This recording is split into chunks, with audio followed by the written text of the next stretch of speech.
We welcome all of you to Billman Ultrasound Training Institute's live session. And today's session is about this is the question and answer session. This session is for those who are already registered with us or has completed any course before, or they are in practice and wants to pose any question, but be clear, whole of the topic cannot be covered in the question and answer sessions. So your question and answer should be to the point, and it should be easily read. It should not be very long because we cannot take a long session. I mean, if you will ask me how to take a knuckle translucency, that will not be a question. That is itself a session. So that is the class, complete class. So please refrain asking for any class, but please put your questions, because this is for doubt clearance session only. This is the doubt clearance session. This is for question and answer. Now the format will be, there will be two ways by which you can post your question. First is the comment box. You have to write your question in the comment box. There is the more option in your Zoom app, the three dots one. You have to click on that, and there will be the comment box, and you have to write your question in the comment box. I am again repeating, please put your questions only.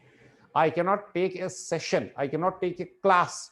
For example, anybody will say me how to take a uterine artery. That is not a question.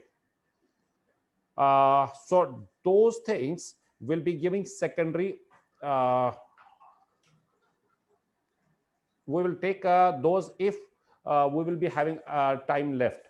So first we will take the question and answer session, and then if we will be having more time, we will take some interesting topics on demand, very small topics only, not a very big topic. So first, let me see the question and answer in the comment box. I will go to the comment box. I will see what questions I am getting over there. I am repeating again, you can post your questions in the comment box, and that comment box is in the more option, and the more option in Zoom is by the three dots over there.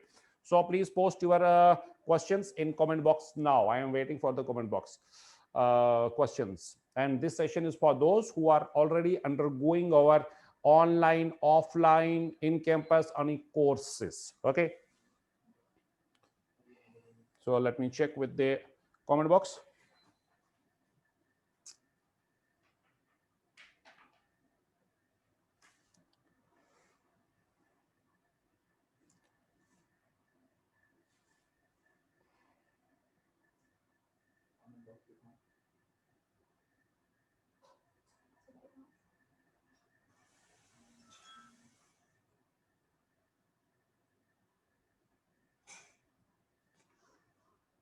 First question, what I am seeing is how to localize the uterine artery. Now see, again, this is not a question. Okay, I will take that. This is not a question, how to localize the uterine artery. This is itself a session. So I told you that please post your questions if any. Anyhow, I will take this question, how to localize the uterine artery. Now, the uterine artery, you have to first understand where is the uterine artery. And the uterine artery is at the level of the cervix, just above the cervix. But that cervix should not be in a longitudinal section. That cervix should be in a transverse section. So first, take your cervix in the transverse section, and then slight movement upwards, because you have to now go to the isthmus. Slight tilting of probe towards the isthmic area, then angling it towards the right or the left side to see what? Not to see the uterine artery now, but to see for a bigger vessel, because to catch a bigger vessel is an easy job, and to catch iliac vessel is very easy. So search for the iliac vessel. Just put, now you have to put a color. You don't have to start with color, you have to end with color. So first take on grayscale the cervix in transverse section, then angle your probe, slightly upwards and then tilt it towards the right or towards the left side, whichever uterine artery you want to get. Then C for a bigger vessel, and that bigger vessel is the iliac. But there is a point which you have to keep in your mind, that there is ureter also. And how to confirm that I am not in the ureter? Put your color now in action. If it is taking color, then it cannot be a ureter, and ureter will not take color. Okay, now you have done with the iliac vessel. Then you have to see for a crossing vessel over there, and whatever vessel is crossing, that is the uterine artery. So this way you can locate a uterine artery. Then the flows will be there. How to interpret those flows, we have already discussed it in great detail in our color Doppler session, and that interpretation will take about four classes, about 30 to 40 minutes each. So I told you how to locate a uterine artery. And I will show you some patients also. Okay, I will show you some patients. Parul, make a note. I have to show. Okay, I will show you how to take a uterine artery on patient. Today only on real patient, I will show you how to take a uterine artery. Next question. Next question is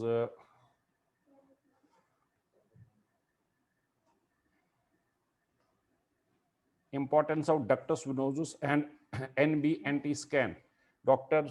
Surbi Agarwal, importance of ductus venosus NBNT scan. Now we are very much aware of what this is for.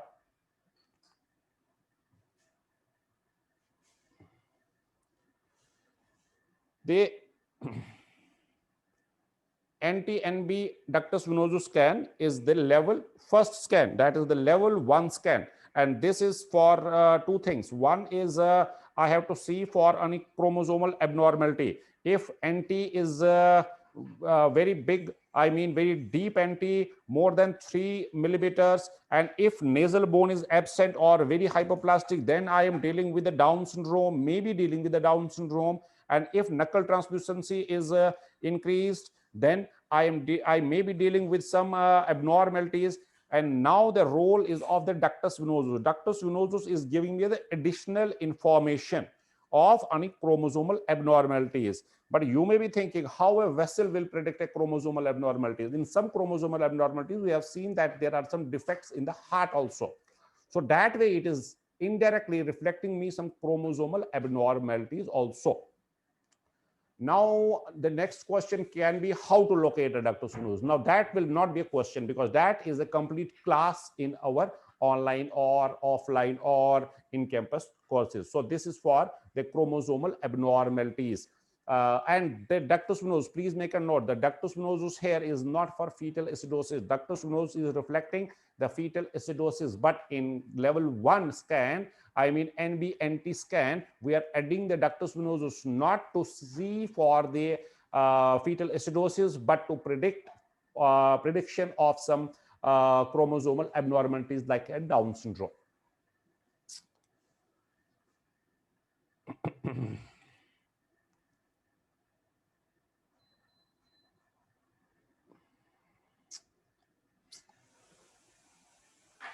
I am trying to take all questions. So first I will see the important questions.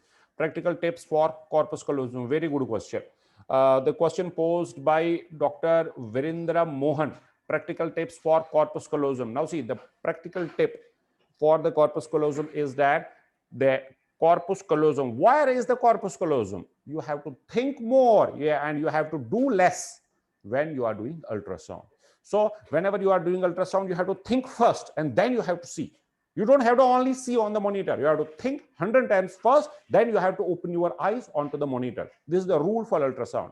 Whosoever will follow this rule will do a good scan. Whosoever will only see on screen, he will land nowhere.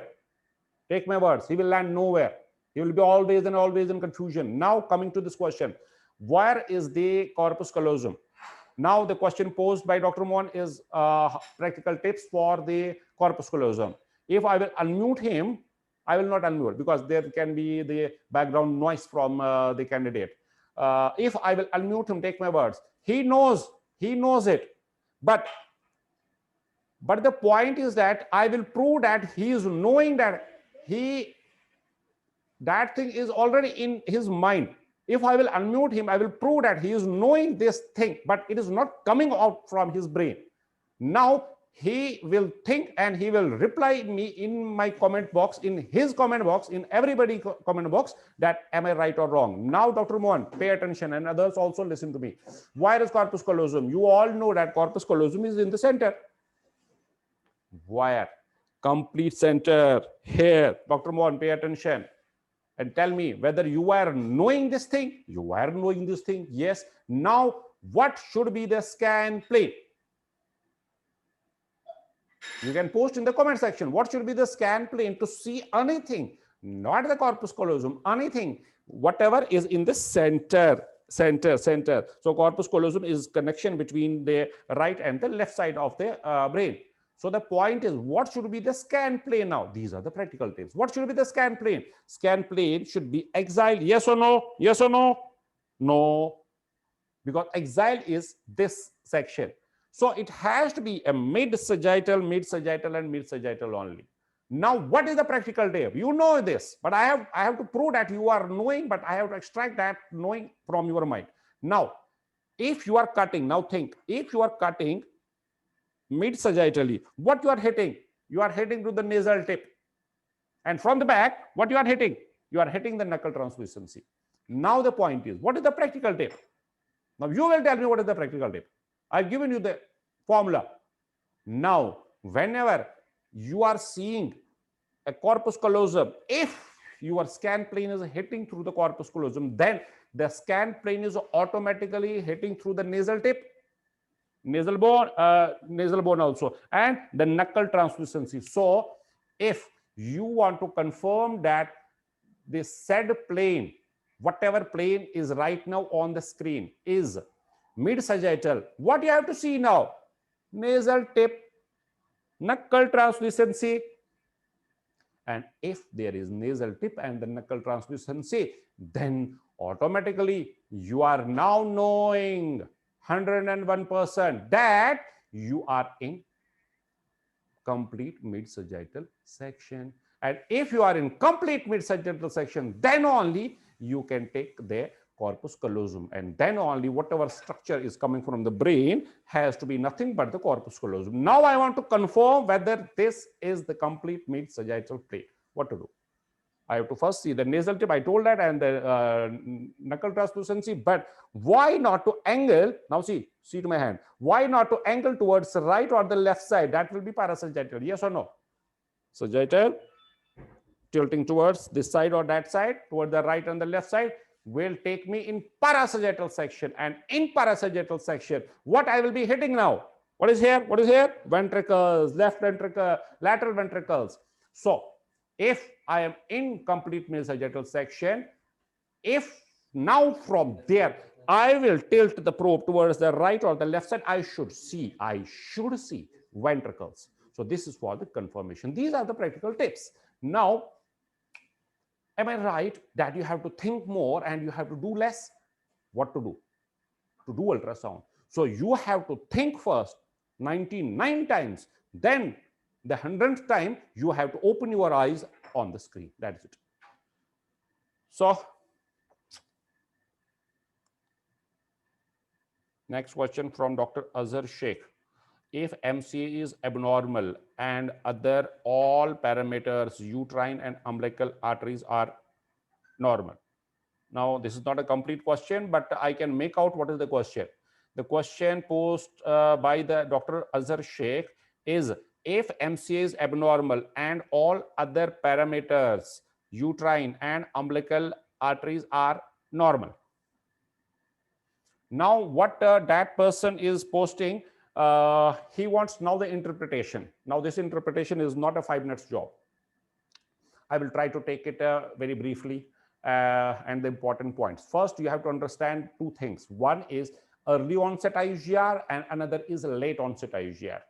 In early onset IUGR, if middle cerebral artery is abnormal, it means that the redistribution has occurred.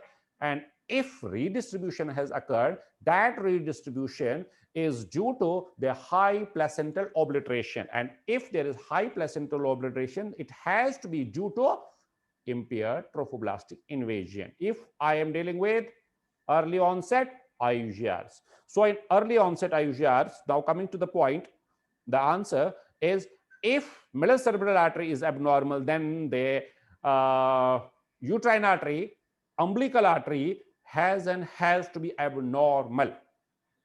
That is applicable for early onset IUGRs. But we have seen one more group of patients, and that is late onset IUGR. In late onset IUGR, it is not mandatory. It is not mandatory that you should have uterine abnormal, you should have umbilical abnormal, and then the middle cerebral artery will be abnormal. No, because the late onset IUGR is not due to the impaired trophoblastic invasion. It is due to some other cause. So now you have to see, if you are dealing with early onset IUGR, then uterine and umbilical has to be abnormal. I am using word has to be abnormal, 2 times has. But in late onset IUGRs, no. So this is the answer to this question. This is the interpretation. This is very, very, very important. I am using word very 3 times. This interpretation is very, very important, because I am saying that to do a Doppler, the color Doppler, I mean, is the kid's job, But the interpretation is very, very, very important. If you don't know the interpretation, then whatever Doppler are you doing, whatever scans you are doing, the beautiful scans, the beautiful vessels and the flows, they are complete waste. They are waste, because at the end of the day, you have to decide with the patient, you have to decide with the gynecologist, you have to decide whether to take this pregnancy out, whether to stretch it, whether to wait.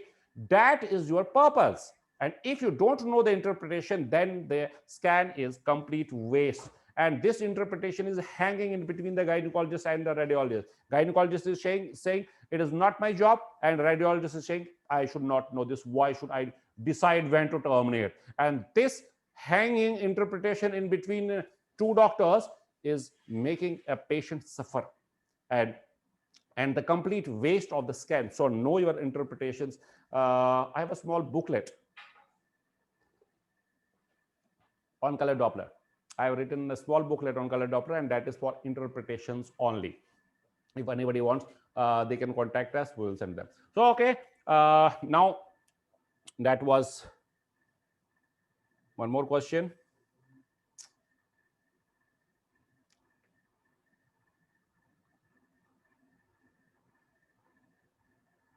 Now see, please put your questions so that I can understand the question. Now I am reading a question. You guys will tell me whether I can take it or not. Large hyperechoic large area in a right lobe, what it could be? Is this a question? This is not a question. I cannot make out even what that guy is thinking of, whether of the liver, whether of the kidney, whether of the brain, I don't know. So please precise your question and make it understandable for all. How to identify left and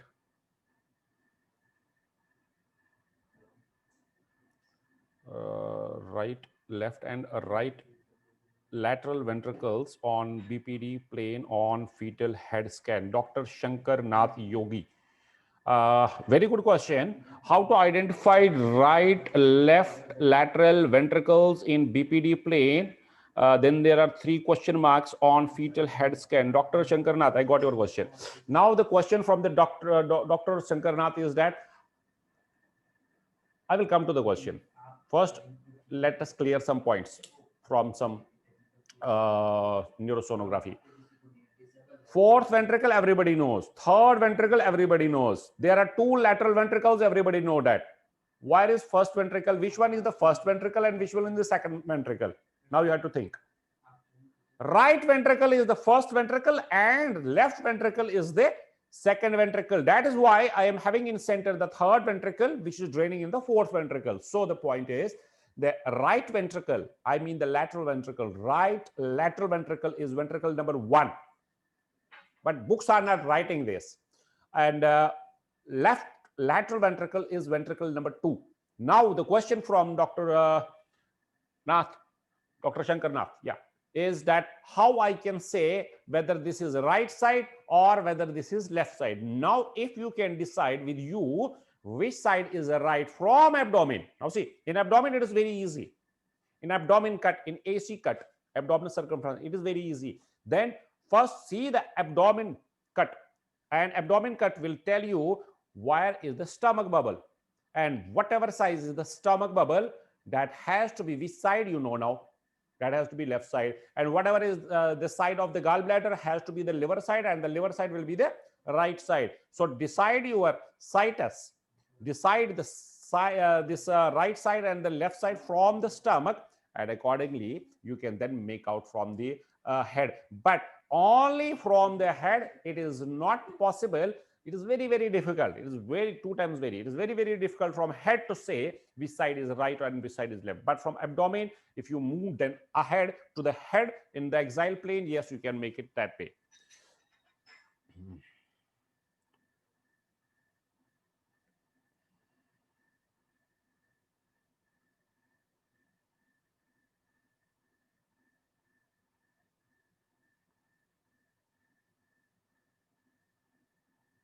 Now, Dr. Shankar Nath is again how to identify the left and the right lateral ventricle on BPD plane on head scan. Which one is right and left? He is again copy pasting his question. I have already taken this question.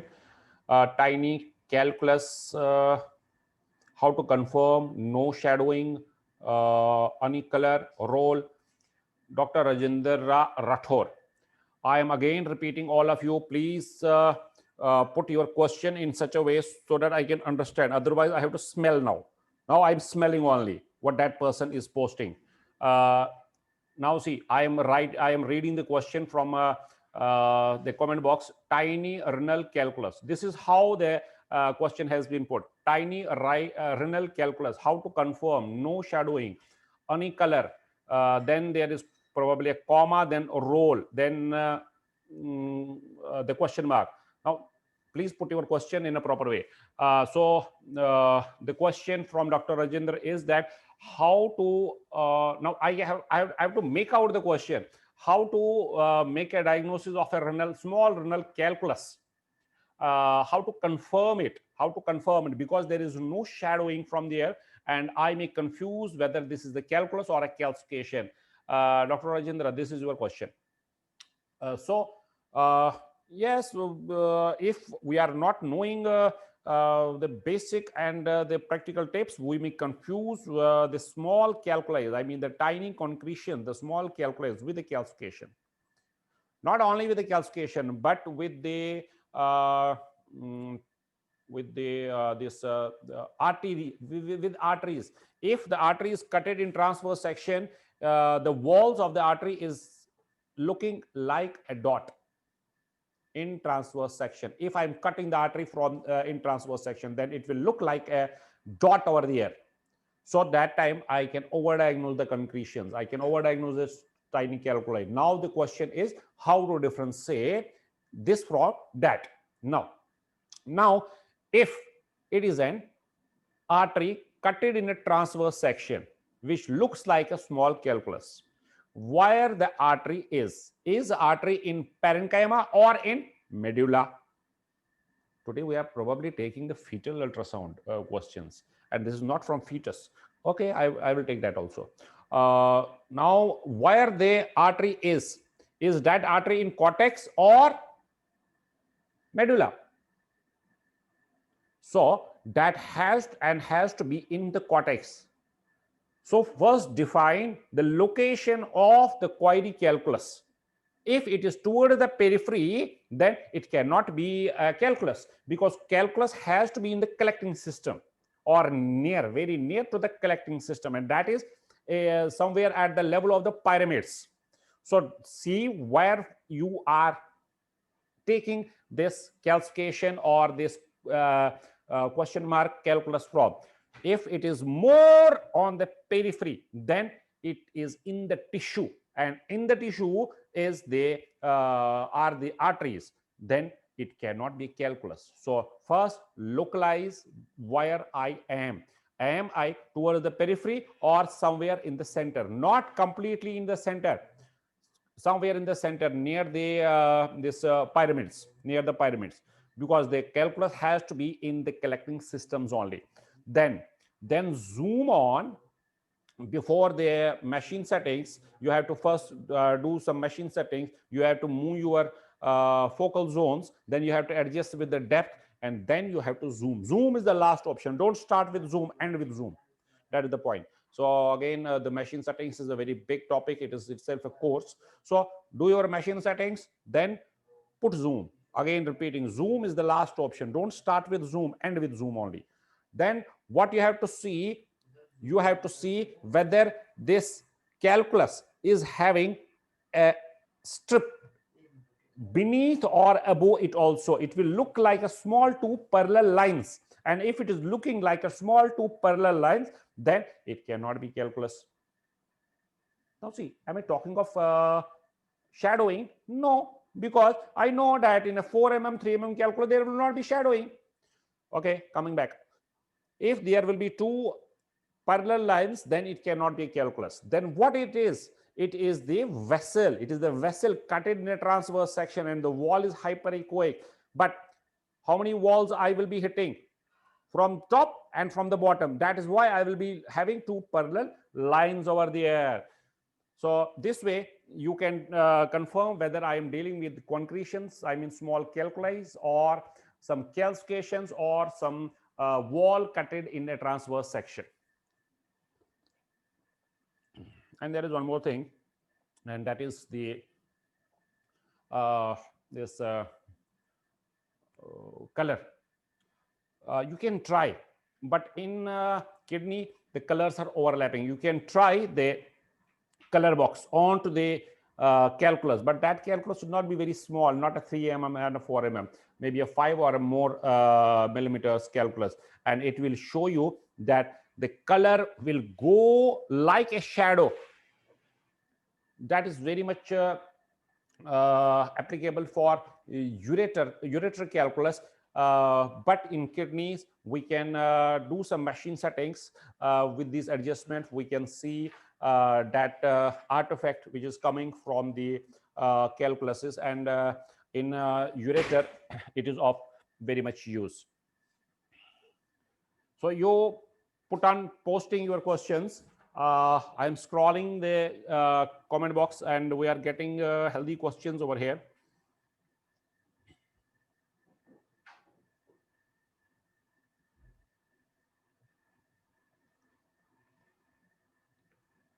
Now see, Dr. Pankaj Gupta, sir, if lateral ventricle is 11 millimeters, is it normal?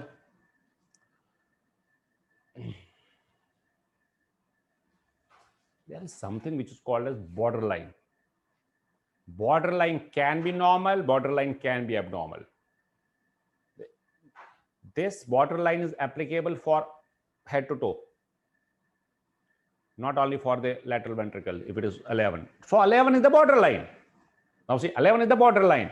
Now with 11, you have to first see your calipers, where the caliper is.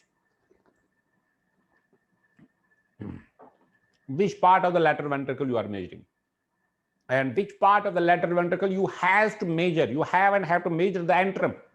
And where is the antrum? Antrum is the confluence of the multiple horns. So first of all, make sure that you are measuring the antrum, and then the caliper. Where is the caliper? From the top and from the bottom. You have not to measure the wall. It is not the BPD where I am measuring inner to outer. What I mean by inner to outer in BPD, I am including one-sided board. In lateral ventricle, I am not including the wall. I am measuring inner to inner. So first, make clear that you are not including the wall of the lateral ventricle, because if you will include the wall of the lateral ventricle, then maybe that 1 millimeter or maybe 1.5 millimeter will be attributed from the ventricular wall also. So make sure that you are measuring inner to inner, and 11 will be the borderline. And I will not make a diagnosis of ventriculomegaly with 11. And if, now see, I told you there is something borderline. Borderline can be normal, borderline can be abnormal. And if there are bilateral ventricular dilatation and it is 12 mm or maybe 11.5 also, then what I have to say, I have to see for multiple things. And the point number first is medial wall separation, MST, medial wall separation, MWS, medial wall separation. So I have to see for the medial wall separation, and medial wall separation, if increase, then with the 11, 12, I will think on lines of ventriculomegaly. And if it is bilateral ventriculomegaly and I am seeing something prominent from the mid, what I mean from the mid, from the thalamus, what is in the thalamus, in the thalamic cut, what is in the center, third ventricle.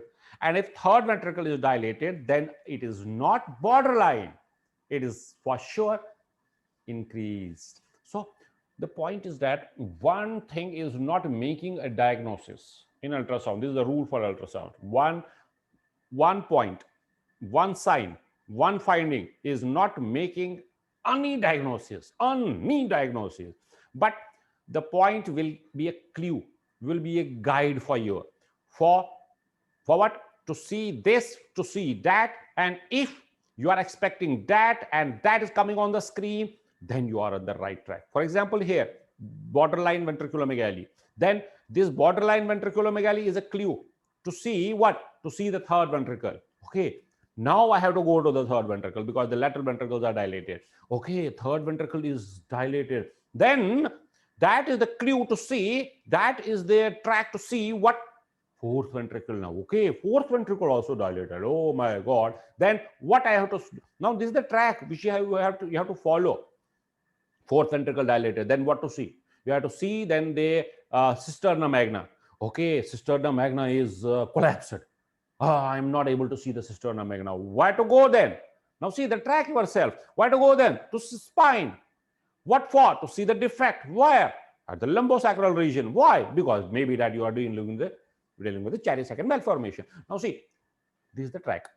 This is the point which I told you. One finding is not giving me a diagnosis, but one finding is giving me a track where to follow, where to go. So let us see more questions over there. Please precise your questions. Now see, mid sagittal exile, this is not the question. Okay, probably they are commenting on whatever I'm saying. Okay, sorry.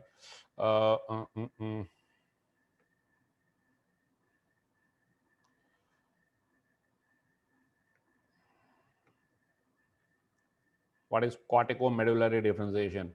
When to say renal parenchyma? Now see, the cortico, we are today taking the fetal ultrasound. This corticomedullary differentiation is from the kidneys. Okay, I will take cortex and medulla. First, you have to define in your mind where is cortex, where is medulla, and what is in cortex and what is in medulla. Ultrasound is mind game. You are not a photographer that you will be commenting on a photo. No, you are not commenting on an image. You are decoding the image. Now CMD, what is CMD? Corticomedullary differentiation. Cortico, what is cortico from? Cortex. Medulla, then the next is M from medulla, differentiation. Now first thing, where is the cortex? Cortex is at the periphery. Where is medulla? Beneath that. What is in medulla and what is in cortex? In cortex, I am having neurons, tissue. In medulla, I am having the collecting system, the pyramids also. So what will be more echogenic comparatively? Cortex or medulla? Cortex, because medulla is having fluid, the urine, in pyramids.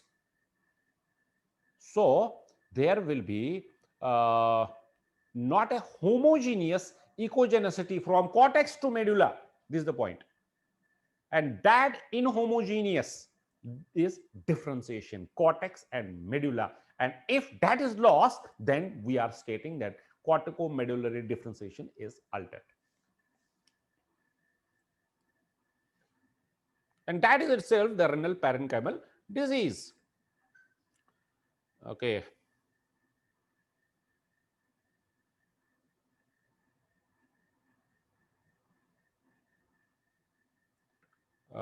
Again, Dr. Kokosaka is posting when to say pyelonephritis.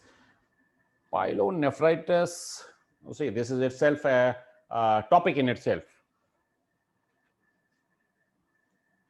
You should not confuse between a pyonephrosis and the pyelonephritis. In hydronephrosis, if there is superimposed infection, that is pyonephritis. Pyonephritis, that is not pyelonephritis, that is pyonephritis. But pyelonephritis is itself the inflammation of the kidney. Now, in anywhere in the body, if I'm having inflammation, what will happen to color? Color will increase, yes or no? Yes, because as a rule for inflammation, I am having increased color because there is increased vascularity. But pay attention. In kidney, the picture is not that. In kidney, I will be seeing that the color in that area will be less than the normal one. Why? Because the inflammation will be in arteries also, the vessels, and the kidney is very vascular organ. And in case of inflammation in that patch, the color will not increase in case of inflammation but decrease, and that is true for kidney only, not for other parts of the body. Okay.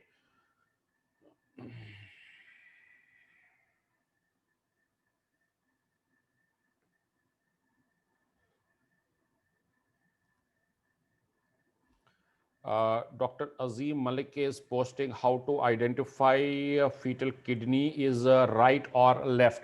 I told you that from kidney only, as I said, from the ventricles, you cannot say from the head only which side is right and which side is left, but from abdomen, yes. So define your situs, define the right and the left side from the abdomen, from the abdominal cut. What you have to see, you have to see what side is there, which side is this stomach bubble, and accordingly you have to see the kidney also from there. But merely seeing to the kidney and expecting the kidney on screen only, if there is only kidney on the screen, you cannot say whether this is the right side of the kidney or the left side of the kidney. You cannot say. In fetus, no, you cannot say. But you have to see the situs, you have to see the right and the left side from the abdomen, from the stomach bubble, and from there you can see which sided kidney is that. Accordingly, you can make out whether you are dealing with the right or the left side. So keep on posting your questions. We are getting very good questions over here.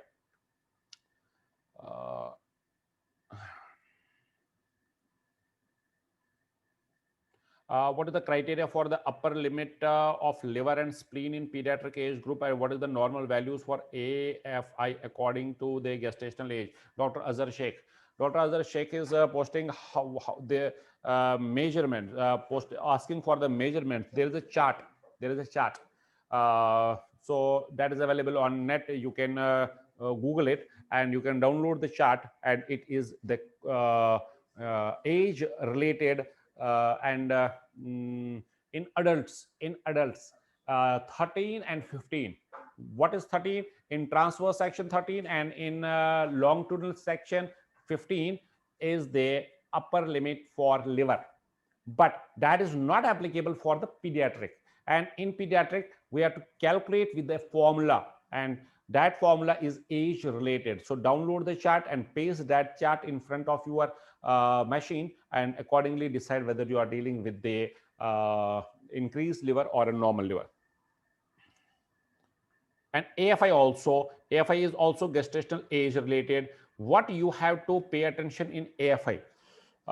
In AFI, what you have to see, you have to see whether you are taking, now see, you have to understand one important point for ultrasound.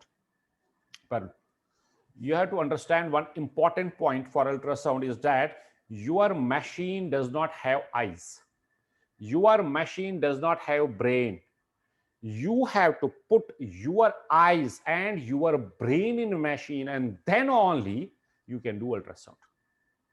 Don't expect the machine to think on your behalf, to see on your behalf. No, machine cannot see. Machine is blind. Machine cannot think. You have to put your brain in the machine and you have to put your eyes in the machine, and then only you can do ultrasound. Now, for example, how? I will give you an example.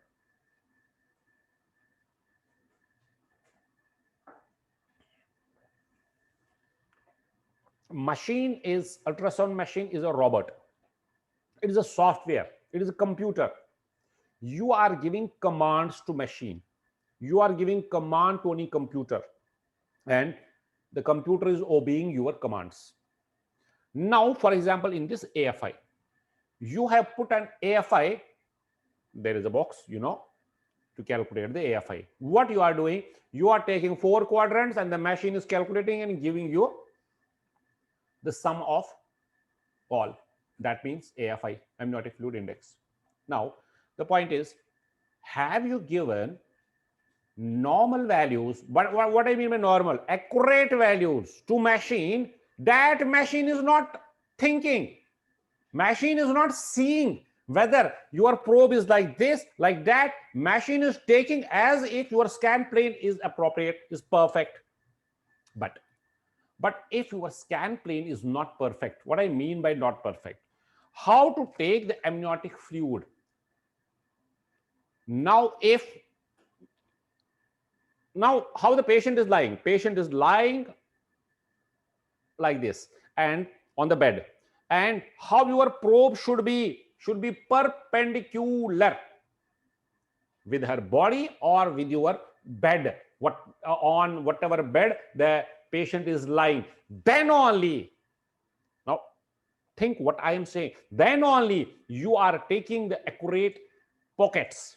Now, for example, you are not hitting with 90 degree. You have to keep perpendicular with the table, with the patient's body. And if you are not taking it perpendicularly, but in an obliquely, you are hitting the right-sided quadrant from the left side.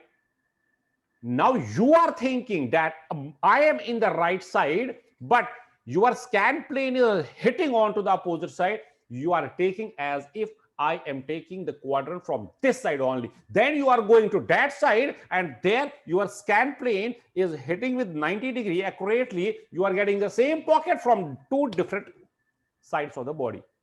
But your machine is not taking that thing in account, because machine is born blind. Machine does not have eyes. Machine is obeying your orders, your commands. You are giving 4 pockets. Actually, there are 3 only. So more important is to think here. Okay. So for AFI also we are having charts. On an average, it is 12 AFI. 12 on an average, it is 12, but towards the end it decreases, and there are charts available. You can download a chart and you can put in front of your machine. So confused in upper and lower poles of kidney. Wait. Let me take above questions also, so that the above will not be skipped. I will come to this question. Where I was. What is to be done if find borderline increased left ventricular choroid plexus? Now this thing is already discussed. Dr. Meenakshi is posting what is to be done if we see borderline increased lateral ventricle. I told you what you have to do. You have to search for your path, and that path is already discussed. So this is probably the continuation of the previous question. Now coming to this question, Dr. Virendra Mohan, confused in upper and the lower poles of kidney. Why should you confuse? Why should you confuse? You will confuse only and only if your screen orientation is weak. Or if you are not at all clear with the screen orientation, then only you can confuse. Otherwise, there is no scope of confusion between the upper and the lower pole, between the superior and the inferior pole. Know your orientation. In transverse section, there is anterior, posterior, there is a right and left. I cannot take whole of the this screen orientation class over here.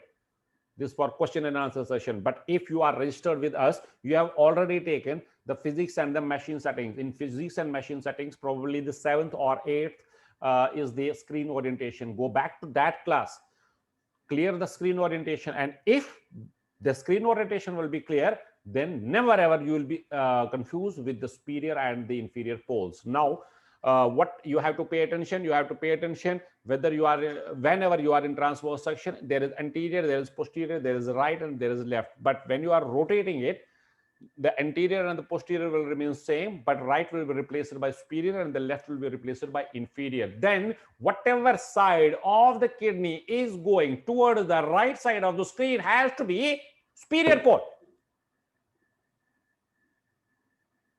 and the superior will be upper pole.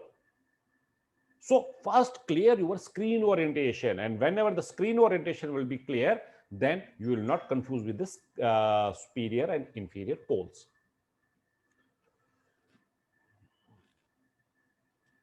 So I don't know whether that person is registered with us. I don't think that he is registered, and if he is not registered, I will recommend him to go through the screen orientation from any book.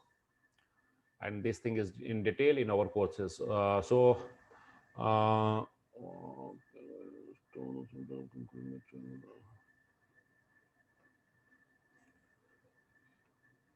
If there is increase in posterior fossa, but other brain structure, Dr. Zaitoon, she is probably from Oman, and she is our old student, and she is taking a lot of courses with us.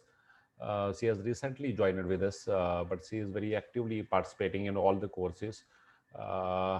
If there is only increase in posterior fossa, but other brain structures are normal, should I repeat the scan, or it is always abnormal? So I'm summing up the question from Dr. Zaitoon.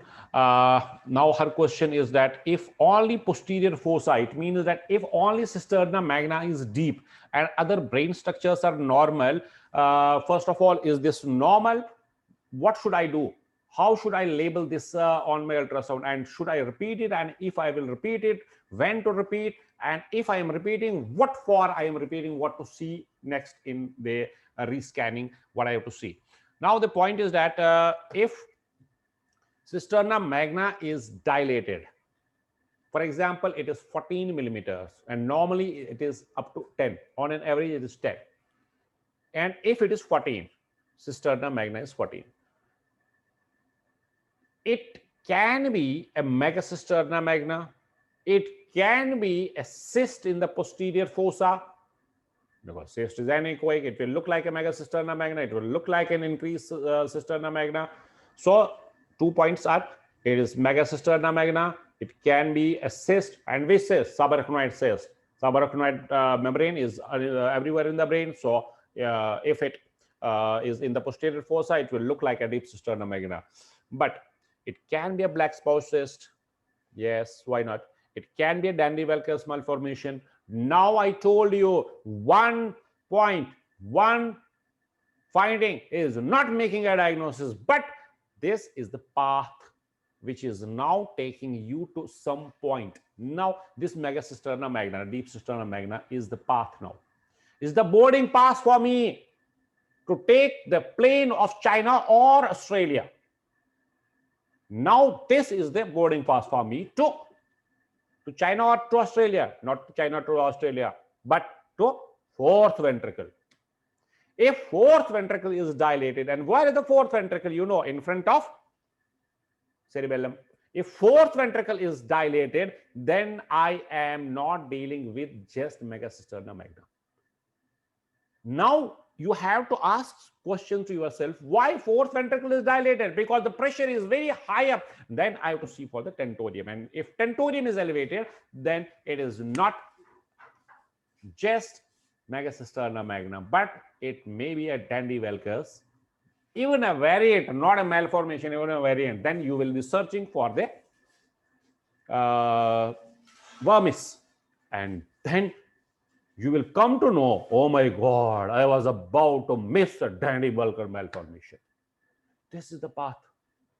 So this way you have to think if there is increase Megacisterna magna. So make a note that the picture is overlapping in 4 diagnoses, but the prognosis, they are part away, they are different. Cisterna magna, deep cisterna magna, I mean deep cisterna magna, black spouses, subarachnoid cysts, and the Dandy-Walker malformation. The eye catching will be deep cisterna magna, increased cisterna magna, but the prognosis, they are part away. With cisterna magna, even with the black spouses, the prognosis is excellent. What with Dandy-Walker malformation, you know how bad the prognosis is. So the picture is overlapping. The pictures look same, but the prognoses are different. Very good questions we are getting today. So you keep on posting. I'm trying to take all questions. Sometimes Dr. Kailash Prakash, sometimes we can see cyst-like structures in the center of the prostate. Is it normal or abnormal? Small cysts in the prostate, and that too in the midline, they are absolutely normal. Better not to report it. But if you want to make a note, just make a note in the prostate. Whenever you are reporting it, there is a column for the prostate. Reported there is a midline cyst measuring this and this much, which is insignificant with clear echoes. Better not to mention it in your diagnosis. Sometimes we see, now there is a question from Dr. Pankaj Gupta. Sometimes we see fetal bradycardia, fetal heart rate 80 or 90 beats per minute, and after 2 to 3 minutes it comes normal. What is the comment? Very good point. The transient bradycardia is absolutely normal. Don't report that. Transient bradycardia, I am using the word transient, not persistent. Transient bradycardia is absolutely normal for fetus, but bradycardia, no. And if you are in early pregnancy, and if there is fetal bradycardia, there are high risk for fetal demise, then you have to correlate your fetal heart rate with the CRL, and there is again CRL to fetal heart, you have to see it ratio wise. We are discussing these things in our early pregnancy scans. I'm giving you just an explanation in case of early pregnancy. If there is persistent bradycardia, that is very, very, very dangerous for the fetus. But for the transient, it is absolutely normal. Transient means transient. It comes and goes. 1 minute it is there, and next minute it is again coming to normal, 140 or 150. So the transient is not a problem, but persistent, yes. Now see, Dr. Kailash is posting adnexal cyst and ovarian cysts are same or different. Now adnexa, where is the adnexa, where is the ovary? You better know ovary cyst is from the ovary, and whenever you are confused whether it is coming from the ovary or from the tube, then it is labeled as the adnexa. Is this ectopic? Dr. Indu, is this ectopic? So probably she is sending us a video, and she wants us to download the video and to see whether this is ectopic or not. We will download that later on. So first, let me take the questions, and Dr. Indu, remind me if I forget to download your video, and we will then see to your videos. First, let me finish with the questions. Dr. Pankaj Gupta, sir, in our report, we should write both AFI and single largest pocket value, or only one, preferably both. What Dr. Pankaj is saying, should we give both AFI and MVP? Preferably both, but make sure that your scan plane is perpendicular. You are hitting the quadrant perpendicular. You are not taking the right sided quadrant from the left side. That is the point. And exclude that there is no chord in the pocket. Exclude there is no chord in the pocket. And if there is about a 10-20%, that is accepted. But if there is more than 50% of chord, you cannot take that pocket.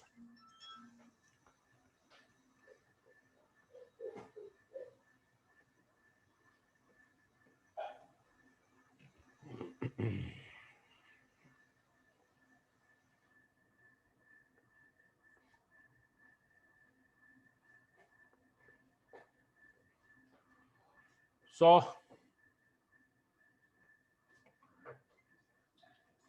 let's take a 5 minutes break. And there are some candidates who are raising the hands.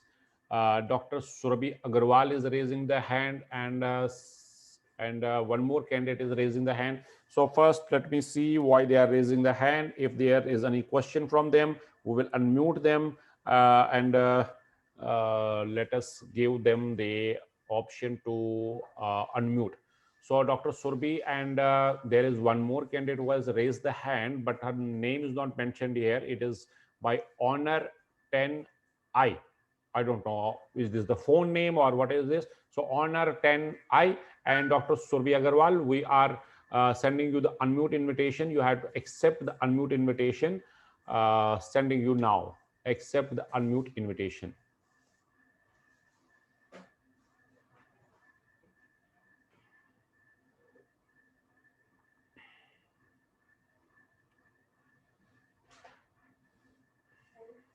Hello.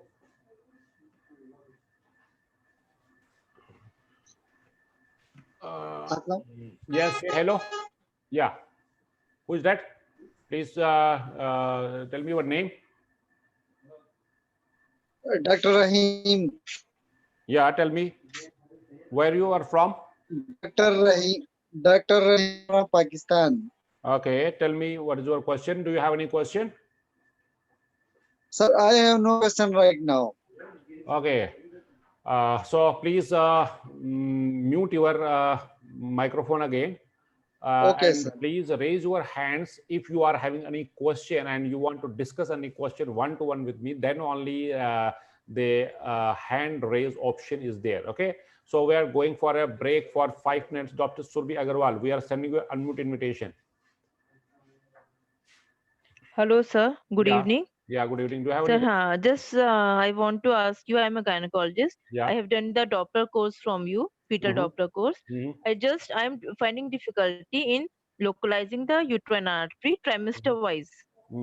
Like, I'm not sure if I'm picking up the right artery. Ma'am, I'm not are you getting with the us? graph. Wait. Listen to me. Are you with us since beginning? I mean, since the start of this session, or you have joined somewhere from the mid? No, sir. I am from the beginning, and I have get your points. We have to localize that. I know, but I am finding it difficulty. I am finding it difficulty in localizing it. I have tried many times, but I am not sure is it right or wrong. Okay, wait.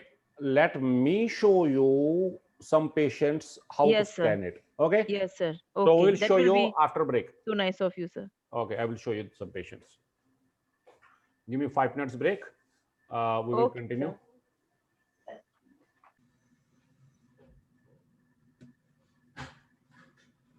Now see the patient and see to the monitor. Yes, sir. Yeah. Now, Dr. Surbi, you tell me whether to keep this probe over here or somewhere else to see the uterine artery, to get the uterine artery. So to get the uterine artery, it should be at the level of the isthmus. Right. Where the cervix Where is the isthmus? Just above the pubis symphysis over here, right or wrong? Sir. Yes, pubic symphysis के थोड़ा सा lateral जाएंगे. Right. So I have to first take the cervix in the longitude, in the transverse section, right? Then I have to angle toward the right side or toward the left side to see for the right or for the left uterine artery. Now, Let me go to there first. Then what I have to see, then I have to see for a bigger vessel. And the bigger vessel, now see, this probe is angling toward the right side of the patient, right side of the patient. Then I have to see for a crossing vessel over there. And the crossing vessel has to be the uterine artery. But the point is, before uterine artery, what you have to do, you have to see for a bigger vessel, and the bigger vessel is the iliac vessel. Yes. But there is the ureter also. Don't get cheated with the ureter. Ureter will not take color. So confirm first that this is the iliac vessel. Now see over here, this is the gate over here, and this is the uterine artery flow coming. So your angle, now see, this is not a small fetus. This is not the early pregnancy. That is why I have to angle here more. So depending on the gestational age, you have to see how much angling I have to do with the probe. Now see, this is the vessel, and this is the crossing vessel from that. And this is the flow which is coming from the uterine artery. And in this uterine artery, I am not seeing a very prominent notch over here. I will show you one more patient. I am not seeing a prominent notch over here, and I am seeing a diastolic flow with a systolic component. How much will be the resistive index over here? I will show you one more patient. How much will be the resistive index? Roughly, how much will be the resistive index? Half, 0.5. 0.5. Why it is 0.5? This is very important, because the diastolic flow is about a half of the systole. Half of the, yes, sir. Right. Now see one more patient of, I don't know whether we have taken, these are the recorded sessions of patients. I will show you.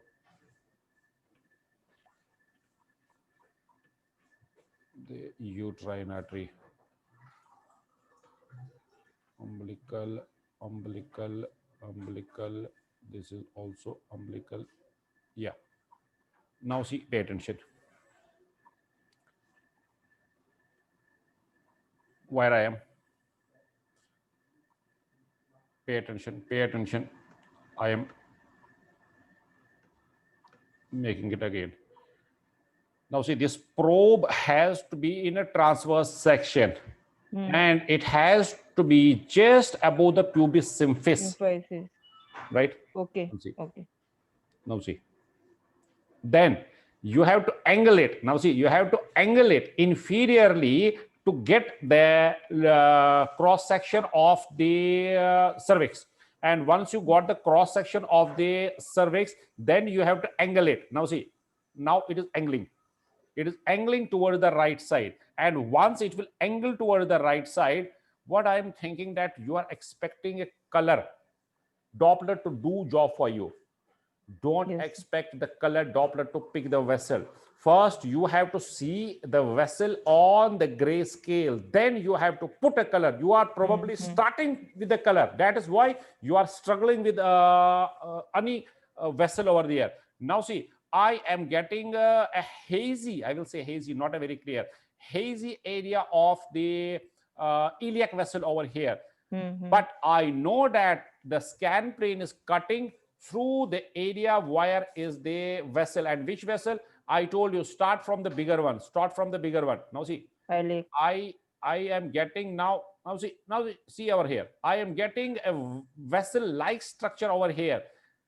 If the scan plane is appropriate, now my scan plane, have I used color Doppler yet? I have not used color Doppler yet. Now what I will do, I will take the color onto this area. So the point, now see over here, the vessels are starting coming on grayscale. I have not put color yet. Now see, yet also I have not put color. Now I have put color to see. Now see, this coming, this is coming. Now see over here, this is the area which is clearly visible on grayscale that this is the vessel. Then you have to superimpose the color on a grayscale image. This is the point. Don't expect the color to search for the vessel. You have to search for the vessel on grayscale. Then you have to put a color to see whether, now see, then I am adjusting the box. This is the vessel over here. Now this is a bigger vessel. I told you, see to a bigger vessel, and this is the iliac over here. This is even pulsating. Now see, this is even pulsating. But the point is that, now see here, This is the vessel which is picked on gray scale first, and then I am putting color. If I will expect the color to search for the vessel, I will keep on searching for decades together, if not centuries together. I will not get any vessel. So the point is that color is nothing but a superimposition of a good grayscale on a good grayscale image. Now see over here, this is the bigger vessel over here. Then I will search for a crossing vessel, and whatever is crossing has to be the uterine. Now pay attention over here. Now I will remain numb and you will see yourself. Where from I am cutting out right now? From the iliac. Where from I am taking the flow? From the iliac. I am confirming. This is what I told you. I have to confirm that I am not in a ureter. And if I am in ureter, first of all, it will not take color. And for further confirmation, I am taking flows. And I am seeing a typical iliac flow over here. So confirming that this is the vessel. And which vessel is this? Iliac 1. Iliac. From iliac, I have to see for a crossing vessel. Now see, this is the iliac. Typical iliac flow. This is the iliac flow. Yes. So this is coming from this side. Then I have to search for the crossing vessel over here. See yourself now.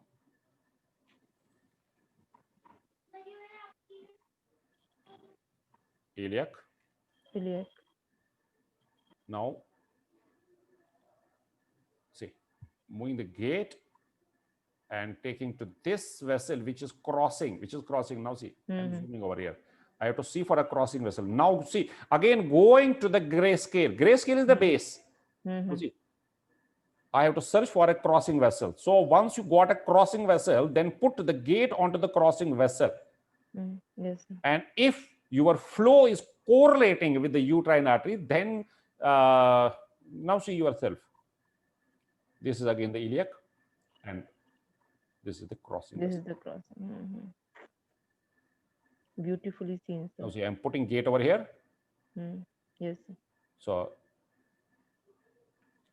see again. The point is that I have to first take a grayscale, then superimpose a color. And once the crossing vessel is seen, then from that crossing vessel, I will take flow to confirm that I am in uterine artery. You know how the uterine artery flow is looking like. Just see over here. This is the crossing vessel. This is the crossing vessel over here. From this, I will get the uterine artery flow. I will remain numb. You see yourself. I have to search for a crossing vessel. That's it.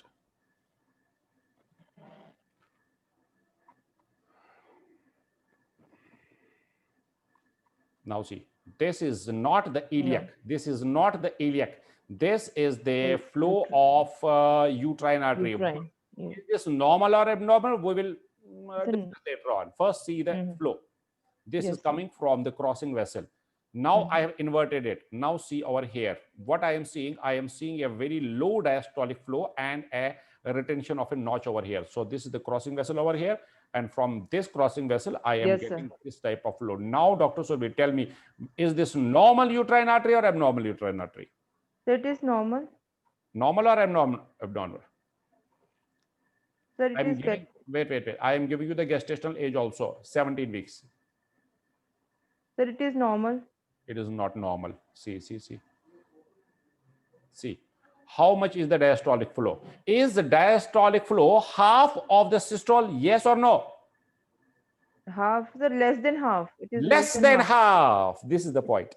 Less than half, not even half. It should be more than half. By 17 weeks, it should be more than half. What I mean than half? It should be the resistive index Ri will drop or will increase.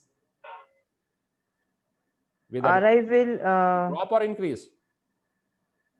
Ri will increase.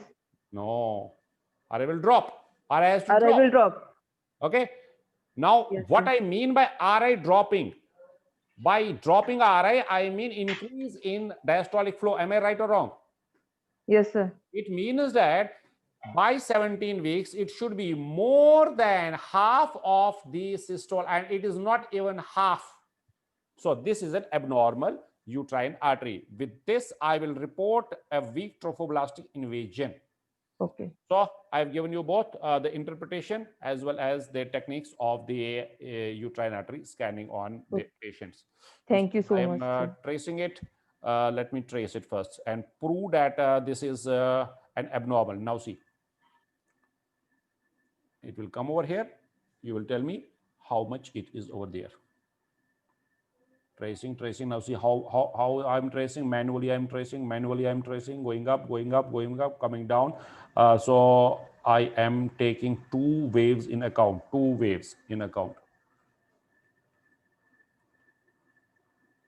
Taking the other diastole also.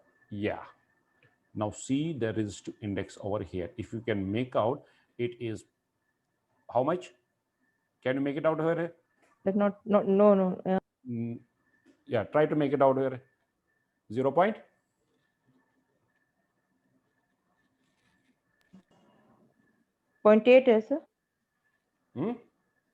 It is 0.8. That is the point. Machine has to give me abnormal flow. What I mean by abnormal is that it should not be 0.5. It should be more than 0.5. It is 0.8. It is point. So this is very high resistance. Yes or no? Yes, sir. So the point is that the diastolic flow is very low. 0.5 means that systole is double of diastole, or more important is that diastole is half of the systole. So you have to keep an eye on the diastole. And if diastole is about a half, it has to be 0.5. And whichever machine will not give you 0.5, take that machine and throw that out of your window. Because I know no machine in the world will give you wrong indexes. Now the point is, with a low diastolic flow, what I mean by low diastolic flow, less than half. Less than half. Has to be abnormal, and this is the abnormal uterine artery. So as promised, I showed you patients also, which was not in the list. We were today supposed to take only question and answers. Okay, others please. Thank you so much, sir. Welcome. Others please post your questions in the comment boxes. We are having some 10-15 minutes. We will take more questions for next 10-15 minutes.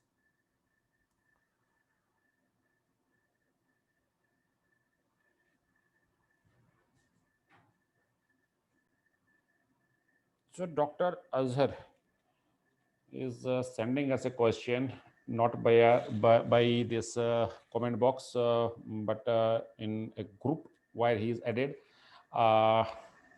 Please elaborate USG findings about Mirzi syndrome and Courvoisier's gallbladder, complications of cholecystitis.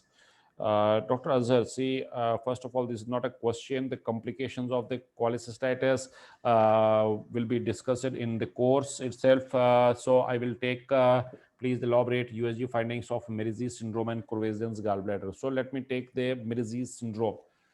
What is a Mirzi syndrome? I told you, you have to think more and you have to do less. You don't have to do only, you have to do also. You don't have to do only. You have to think more and then you have to do.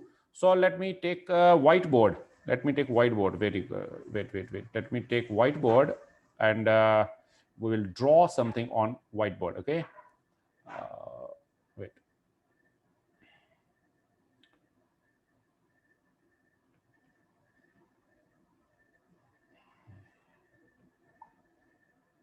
Okay. Has whiteboard come?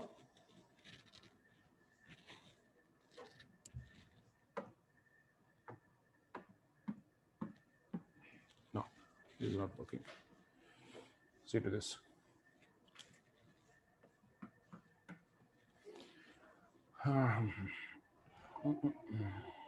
Now, the point is that Mirzi syndrome. The Mirzi syndrome is the obstruction of common hepatic duct. Common hepatic duct. Not the CBD, common bile duct. Common hepatic duct. I am again repeating. Mirzi syndrome is the obstruction of common hepatic duct. By stone? No, not by, which is by the stone, but a Courvoisier's gallbladder is due to the obstruction from not inside but from outside, and that is due to the pancreatic head of this mass over there. If there is a pancreatic head mass, then it will lead to the Courvoisier's gallbladder. So the Courvoisier's gallbladder, wait. So the Courvoisier's gallbladder is due to the compression from the mass which is arising from the pancreatic head.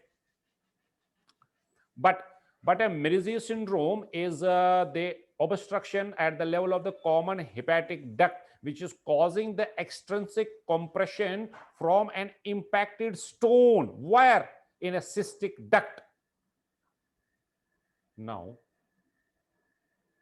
which one will be more tender? More tender will be the Courvoisier's gallbladder, but tenderness is not more important. Pain, where will be the pain? Yes, tenderness is important over it. In Courvoisier's, you will not expect the pain. So that will be a palpable, non-tender gallbladder in case of the Courvoisier's gallbladder. Whereas in Mersey's syndrome, it can be having some pain, but it will not be very much dilated, and it is at the level of the common hepatic duct. Yeah, you keep on posting the questions.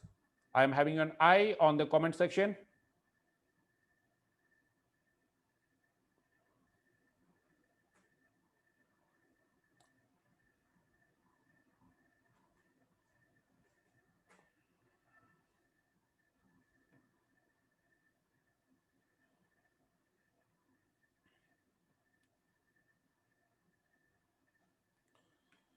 So one more question is there from Dr. Ramnath. Bladder exotrophy, differential diagnosis with the cloacal exotrophy.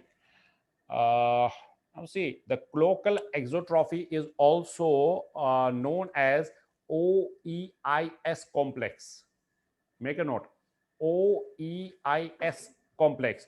O stands for omphalocele, E stands for exotrophy of bladder, and I stands for imperforate anus, and S for the spinal dwarfism. Now, in both exotrophy bladder, I mean the bladder exotrophy, as well as OEIS complex, there is exotrophy of bladder. Yes, there is, but omphalocele will be seen in case of cloacal exotrophy only. That is OEIS complex, and spinal dwarfism will be seen in case of the cloacal exotrophy, that is OEIS, not in case of the bladder exotrophy only. What is exotrophy? This is an English word, not actually the English, probably the Latin. Exotrophy, that is turning inside out. That is exotrophy. Probably it is not an English, it is the Latin word. Exotrophy, turning inside out. And in bladder exotrophy, what is turning inside out is the bladder only, whereas in OEIS, that is the cloacal exotrophy, there is associated omphalocele and imperforate anus also. So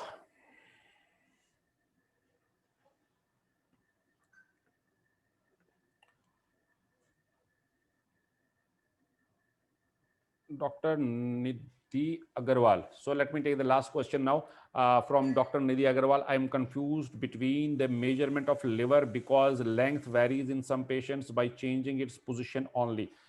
Now see, first of all, you have to understand the transverse and the longitudinal section. Transverse means from head to toe. Longitudinal means from head to toe. How you can take the liver in length? Let me take liver in my hand.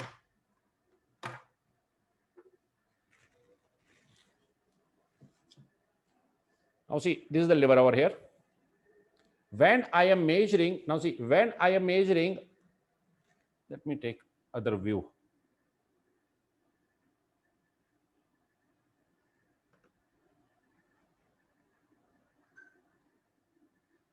Yeah. This is the liver. When I am measuring from this point to this point, what I am measuring? I am measuring the depth of the liver. Now see, I am measuring the depth of the liver by this. Depth of the liver by this. So liver is like this. So this will be anterior posterior. You have to understand the anterior posterior, how it is cutting the scan planes. So anterior posterior means that you are measuring from this point to this point, these 2 points. Now see, these 2 points. This is anterior posterior. Now the length is not this. The length of the liver is not this. This is the width. We are not taking the width of the liver. Now what is the length? Length is from here to here. This is the length of the liver. This is the length of the liver. Now the length of the liver is taken like this. So whenever you are taking the length, you are actually measuring this point to this point. And whenever you are taking the depth and you are measuring it at that point, anterior to posterior, like this. Now, what should be my section? Transverse or longitudinal? Both. Because one is from here to here. It means that this cannot be taken in a transverse section. You have to be very much clear with the scan planes as well as the screen orientation. Screen orientation is the backbone. Without screen orientation, don't attempt to do ultrasound. Very simple. Now, in longitudinal, I can take from here to here. But in longitudinal, I can take anterior posterior, but I am more comfortable in transverse with transverse section when I'm talking of this anterior posterior. The point is, what is more, anterior posterior or length? Of course, length. But in fatty liver, what will be more increased, the length or the depth? Depth, not the length. That is why the fatty livers are not palpable, whereas the hepatomegaly without fatty liver, they are palpable because they are more increased this way. They are more increased this way. That is why they are coming when I am palpating it. That is why if you will be measuring a liver in transverse section and if it is coming about a 16 or 70, you are expecting it to get palpated and it is not getting palpated. And whosoever is sending you patient will not send you patients more. Why? Because you are telling him that there is increase in the liver, that is hepatomegaly. It is increase in the liver, but from anterior to posterior. That is true for fatty liver. So mention that it is increased in anterior posterior or in length, and whenever it will increase in length, then only it will get palpated. Now coming to your question, you are confused with where to measure. Measure the deepest one, and your mid at this level of the mid clavicular line. And whenever you are in mid clavicle, then see where from you are cutting. If your scan plane is cutting through the veins, I mean the right, left, middle hepatic veins, they are measured because the veins are more superficial, and wherever they are more superficial, that part is already tipped. Now see, this part is tipped. It means that I have to see to this tip, then only the liver will be captured 100%. And how to say that I am seeing this tip? Not to see this tip, you cannot see this tip. You can confirm other way. You see the liver, and if your scan plane is cutting through the veins, veins are superficial. Through the veins, I am repeating, veins are cutting superficially. Veins are in superficial area of this liver, and whenever you are cutting it superficially, you are already taking this tip in account. So whenever the veins are seen, hepatic veins are seen, measure at the mid clavicular line up to the deepest part. Then only this tip will get included. Otherwise, it will not get included. And when patient is turning or you are changing your scan plane, that is why you are getting variations in this liver measurements. Okay. Why is our video? Show me the video. Download quickly. Quickly download that video. Now somebody has sent us a video. Let me see if we can download that on Zoom. And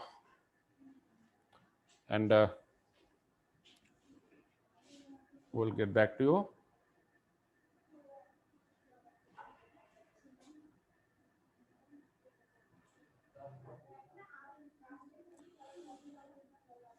So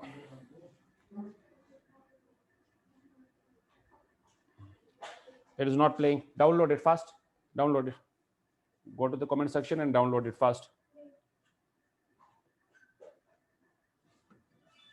It is not downloading from Zoom. We will try from a different platform. You be with us. We are trying to download your video.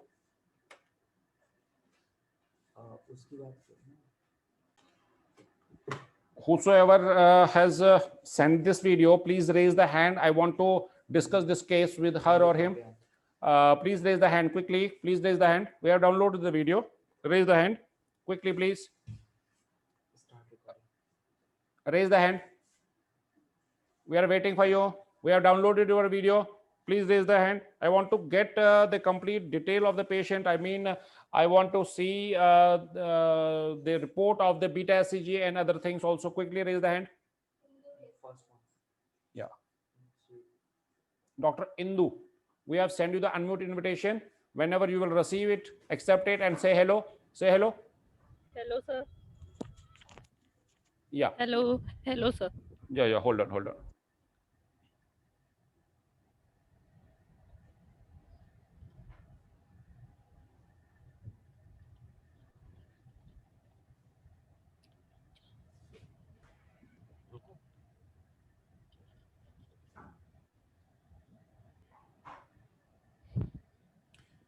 Yes.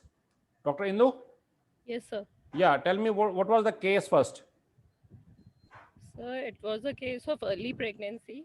When she came to me, when I took the history, she told me that the PREC card was negative. Then when Wait. What was negative? PREC card, urine HCG, Uh-huh. it was negative according to her. But when According I to her, UPT was negative, right? negative, yeah. Okay. But I did it again at the center. It was positive, and I took this video, but I was confused because I am doing USG only since few months only. So I was not sure what is it. Was there any history like PID or any surgery conducted or No. previous history of any ectopic? No? No. Was there tenderness? No, the tenderness was not there. No. Have you taken the beta SCG? Yes, no. Urine beta HCG. No. Serum beta SCG. I advised her to You get advised it. it. Yeah. Have you collected and have you got that report? No, I haven't. No. She'll come tomorrow, I think. Okay. Now see, you and me, we are having two eyes, right? Yeah. Same is with ectopic. To diagnose an ectopic, we are having two eyes. One is ultrasound, one is beta SCG. Yeah. Got it? And the third eye, there is third eye also. Yeah, that is not the third eye of Shiva. Third eye is the history. If there is history, now see, it doesn't look like an ectopic, but I want to clear some points with you. If there is no history, UPT is plus minus, is she bleeding or not? No, there was no bleeding. No There was history. no bleeding. Now see, there is no history, there is no bleeding, there is no tenderness, and UPT is plus minus. It is plus minus, right? Yeah. Then you have to open your second eye. And the second eye is beta SCG. Before inserting the this probe, you have to take the beta SCG. But you will not wait for 24 hours. You will, of course, do the scan, but your beta SCG should be ready by 24 hours. What? Why? Because to see this increase in the titer. No. Because if the beta SCG is plus minus, why beta SCG is plus minus? Why it is coming at times positive and then you cannot make out whether this is positive or negative? Because maybe it is a very, very early pregnancy. And as per LMP, now see, as per LMP, she may be 6 or 5 weeks, but actually she is not 6 or 7 weeks, not even 5 weeks. Maybe she is 4 weeks only, or maybe 3.5 weeks only. You are getting me? Yeah, yeah. Why? Because of late conception. Okay. Because nobody in the world except God will give you clue of late conception except beta HCG. How? Because if beta HCG is below the discriminatory zone and patient is already 6 weeks or 7 weeks, then for sure, not for sure, then you may be dealing with a late conception. But if patient is bleeding, then you may be dealing with a threatened abortion. Your patient is not bleeding. Assume that her beta HCG is 800 only or 600 only. Then you are for sure dealing with a late conception. Okay. Okay. So this is the importance of having the beta HCG and your ultrasound in correlation. Your case does not look like it looks like a cystic lesion over there. You are confusing with some follicles or maybe a corpus luteum over there. Your patient is not tender. There is no mass. It doesn't look like an ectopic. Okay. Okay, sir. Okay. Thank you very much. So this was all about today's session. Whenever we will take next session, we will update you. And meanwhile, we are sending unmute invitation to all of you. Maybe that you have some comments or you have some something to say. Wait.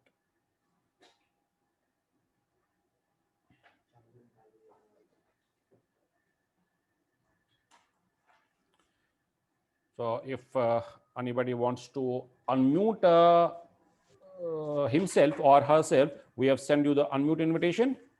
You can comment, you can say, you can suggest us.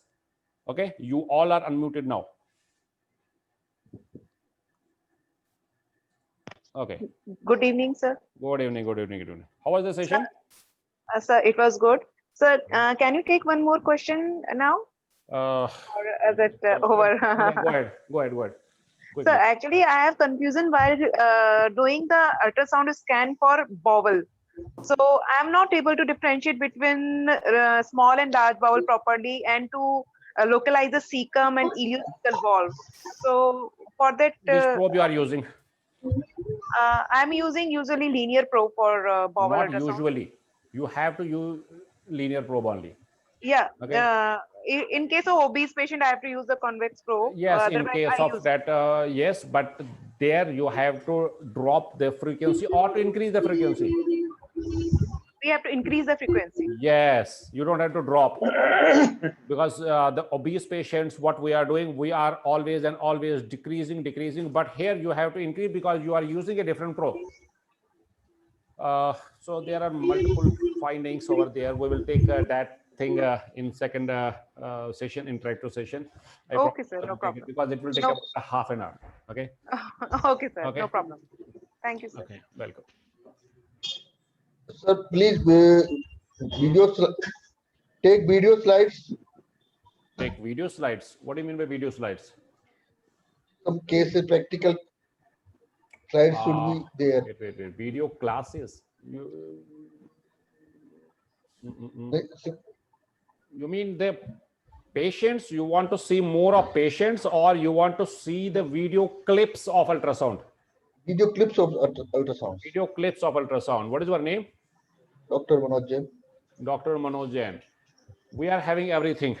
We are having video clips. You mean the cine loops? We are having cine loops. We are having pictures also. We are having the real-time recorded patients also. And we are having live patients also. Today, we took only question and answers. And in our courses, we are taking things, I mean the video clips, the pictures, and the real-time patients and the recorded patients also. Anything else? Okay, sir. Thank you. Your way of teaching is very good, sir. Thank you. Pleasure is mine. Okay. I will take it off it. Okay, sir. Okay, sir. Thank you, sir. Thank you. God bless all of you. Good evening, sir.